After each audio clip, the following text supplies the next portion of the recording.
Olá pessoal, boa noite. Voltamos aqui para complementar o conteúdo relacionado à quinta aula e que será objeto de uma pesquisa de nivelamento necessário entre vocês, para que a gente possa aferir de maneira contemporânea igualmente aquilo que está sendo absorvido pela turma, aquilo que está sendo bem e o que está sendo mal aproveitado. Na aula anterior nós falávamos da interpretação, das várias hipóteses de interpretação, e chegamos à última espécie, que seria a interpretação analógica, exatamente aquela em que se parte de cláusulas específicas, de exemplos pontuais dados pelo legislador, para uma geral e que pode conter, no seu conceito mais amplo, situações concretas que não foram efetivamente contempladas pelo legislador, dada a impossibilidade de descrever todos os fatos da vida humana. E, como o próprio nome já diz, nós falávamos de interpretação. E interpretar pressupõe a existência de um texto, de algo a ser objeto da nossa observação e, naturalmente, a partir dos nossos conceitos, do nosso aporte cultural, dos elementos de que dispomos, das técnicas e métodos que venhamos a lançar mão, nós possamos desse objeto, abstrair alguma conclusão. Por isso é que a interpretação sempre pressupõe a existência de uma lei. Ao reverso disso, e aqui que nós emendamos com a última aula, nós temos a analogia, que é exatamente a hipótese em que ocorre uma espécie de vazio, de vácuo normativo. Você não tem nada, nenhum dispositivo, nenhuma descrição legal que seja apta a receber na sua tipificação aquela hipótese ocorrida na realidade concreta. Então não há como você ajustar o comportamento que está sob análise em algum dispositivo, em alguma forma utilizada pelo legislador para descrever as condutas humanas. E aí nós teremos, então, a analogia. Portanto, a analogia, diferente do que ocorre com a interpretação analógica, ela reclama a ausência de um esteio normativo para que sobre ele eu possa lançar a minha reflexão e, a partir daí, tentar encontrar no texto legal a solução para aquela hipótese, aquele caso concreto que me é apresentado para decidir, para analisar. Pois bem, a analogia, que também é conhecida como integração analógica, e aí é que surgem algumas hesitações, porque uma é interpretação analógica, a outra é integração analógica. A interpretação pressupõe a existência de um texto, a integração pressupõe a ausência de um texto. Eu preciso completar aquela lacuna, aquele vácuo normativo que eu detectei para a resolução do caso concreto. E mirado nessas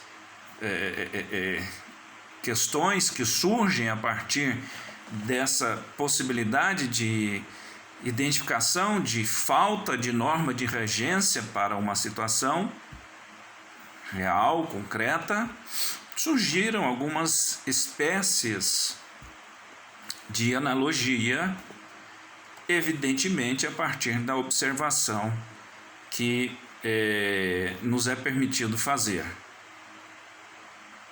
A primeira delas seria no que se refere à fonte que nos oferece o suplemento, o complemento normativo faltante. E aí nós temos a analogia legis, ou legal, e é aquela em que, quando numa hipótese de uma situação não prevista em lei, eu posso aplicar um dispositivo legal que guarde similitude, proximidade com aquela situação, com aquela regência legal. Um exemplo muito corrigido, muito utilizado, é o do artigo 128 do Código Penal. E diz lá que não se pune o aborto quando praticado por médico. E aí vem as duas hipóteses nas quais nós temos essa situação de não se punir o aborto, que é o aborto necessário e o aborto decorrente de estupro. O aborto necessário é aquele em que há uma indicação no sentido de que, se não for feita a medida, se não for adotada a providência médica de fazer o abortamento, a mulher corre risco de morrer. E o outro é o chamado aborto necessário. E o outro é aquele em que a mulher é o único ser vivo do gênero hominídea que é capaz de, até agora, de conceber. Então, quando a mulher for vítima de algum ato de violência sexual e que dele decorra um estado de gravidez, ou seja, ela acaba concebendo de um ato contra a sua dignidade sexual, e ela pode validamente, se maior, ou por seus representantes legais, se menor, empreender este procedimento de retirar o feto que está no seu ventre sendo gerado. Então nós temos as duas hipóteses legais em que nós temos uma norma não incriminadora, impunibilizante, porque o próprio legislador já nos diz que não se pune o aborto quando praticado por médico nessas circunstâncias. O Supremo Tribunal Federal, ele, após a propositura de uma ação de descumprimento de preceito fundamental, acabou por concluir que, no caso também da geração ou da gestação de um feto anencéfalo, é facultado à mulher também proceder ao abortamento. Nas mesmas condições. Se maior, decide por si mesma, se menor, aí depende do concurso da autorização dos seus pais ou responsável.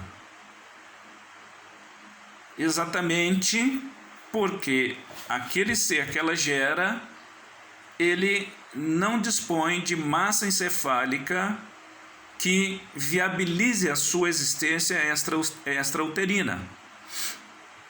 Então, o Supremo Tribunal Federal inseriu dentro desta compreensão que neste caso também não haverá a punição do médico se proceder ao aborto.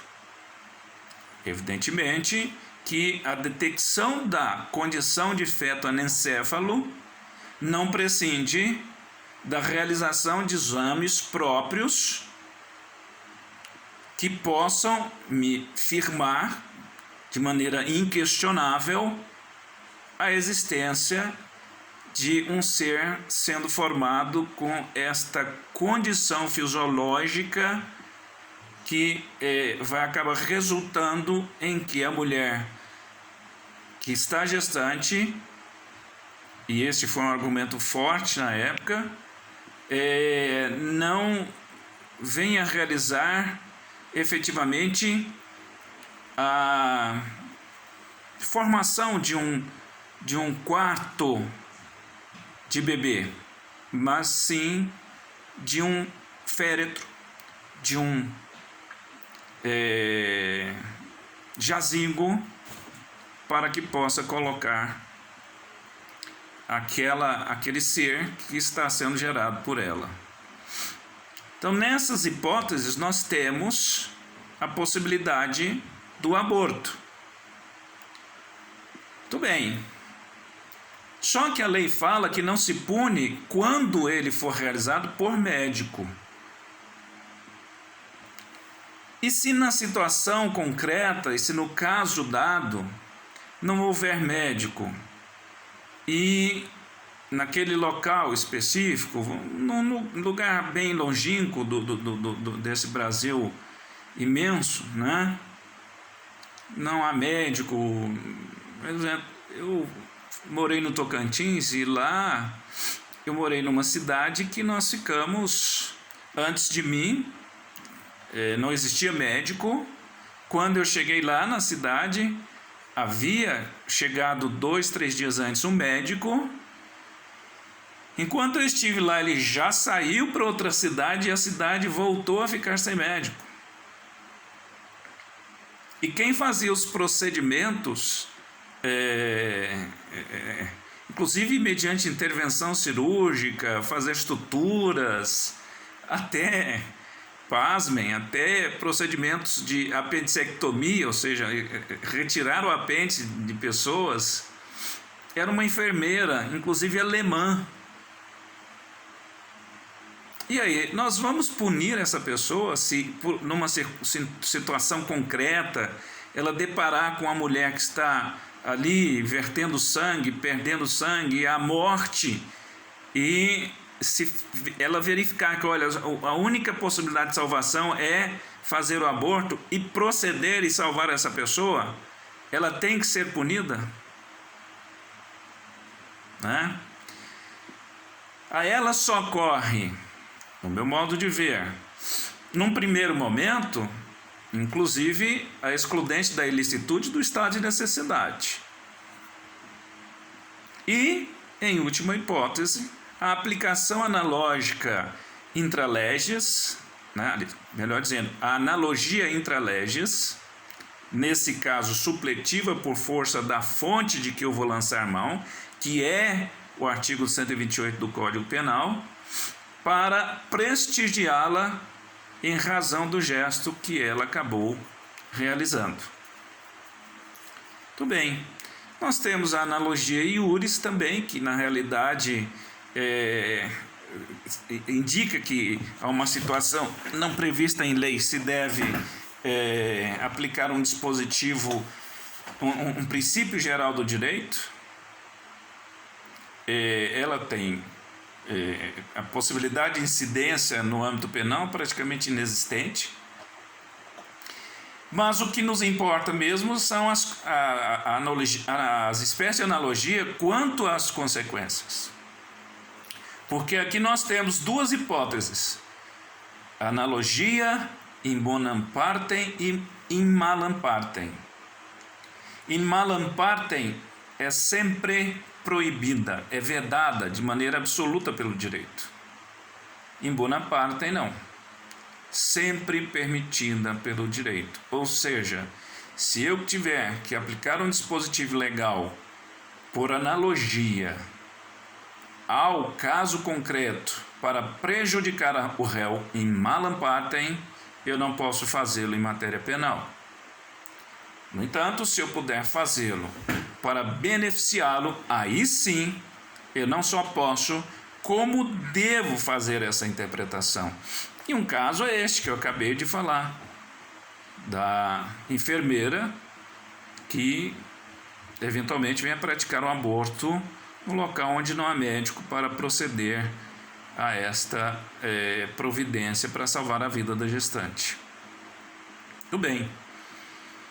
Seguindo, nós temos um aspecto muito interessante das leis e que durante muito tempo se acreditou que para que uma lei pudesse ser aplicada bastava que ela estivesse vigente. Então, vigência já representava a eficácia da lei. Isso foi alterado. Esse pensamento foi superado. Manuel Atienza, Luigi Fraioli, dentre outros, acabaram demonstrando que não basta que uma lei esteja vigente para que ela possa ter eficácia, ser aplicável em concreto. É preciso que, além da vigência,